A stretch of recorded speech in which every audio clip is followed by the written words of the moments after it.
Uses of computer.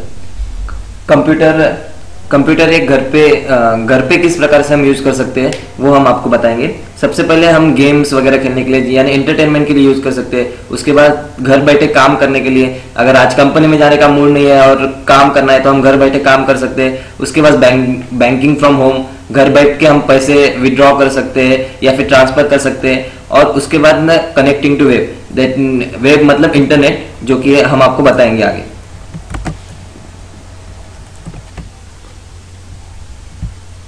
अब हम computer को अपनी एजुकेशन में कैसे यूज़ कर सकते हैं।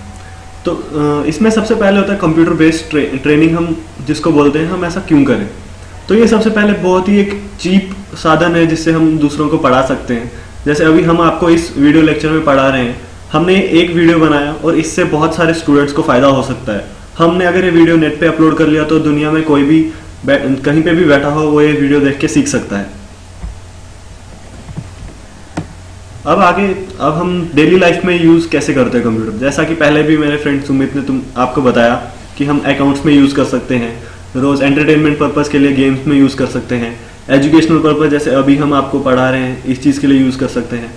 ऑनलाइन बैंकिंग होती है, जैसे हम आजकल रिजर्वेशन कर सकते हैं ट्रेन का, एयरलाइन टिकट्स का, किसी भी चीज़ का। अब हमारे स्मार्ट आईडी कार्ड्स होते हैं, जैसे हमारे पहले लाइसेंस आते थे बहुत सारे पेजेस के होते थे, अभी जो लाइसेंस आ रहे हैं वो बिल्कुल एक एटीएम कार्ड के जैसा होता है, या खुद एक एटीएम कार्ड एक स्मार्ट आईडी कार्ड है जो एक कंप्यूटर में चलता है।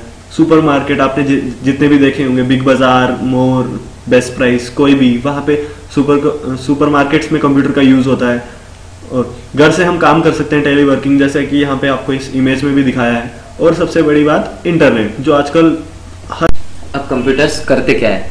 सबसे पहले कंप्यूटर ये कोई स्पेशल पर काम नहीं करते हैं, वो अपने पास से इनपुट लेते हैं, उसके ऊपर प्रोसेस करते हैं और अपने को रिजल्ट दिखाते हैं। जैसे कि अब आप मैथमेटिकल कोई भी कैलकुलेशन करते हैं, जैसे हमने आपसे कहा कि 8 मल्टीप्लाइड बाय 6 करो, तो आपने क्या किया, 8 और 6 हमसे इनपुट लिया, 8 मल्टीप्लाइड बाय 6 आपने प्रोसेस किया दिमाग में और फिर रिजल्ट के रूप में हमको 48 बताया। Main parts of computer. अब कंप्यूटर के पार्ट्स जो हैं वो कौन कौन से होते हैं। सबसे पहला आता है इनपुट डिवाइसेस, जिससे कंप्यूटर को हम इनपुट देते हैं। दूसरा आउटपुट डिवाइसेस, जिससे कंप्यूटर हमको एक आउटपुट दिखाता है उसने क्या किया। फिर एक आता है सेंट्रल प्रोसेसिंग यूनिट, ये बहुत इंपॉर्टेंट पार्ट है कंप्यूटर का, इसको हम कंप्यूटर का ब्रेन कह सकते हैं। और उसके बाद आती है मेमोरी।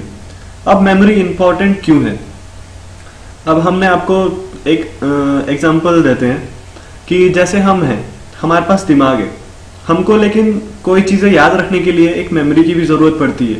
वैसे ही कंप्यूटर को भी एक मेमोरी चाहिए कि जिससे वो कोई भी डेटा हमने उसको दिया वो स्टोर कर सके, उसको याद रख सके उसको।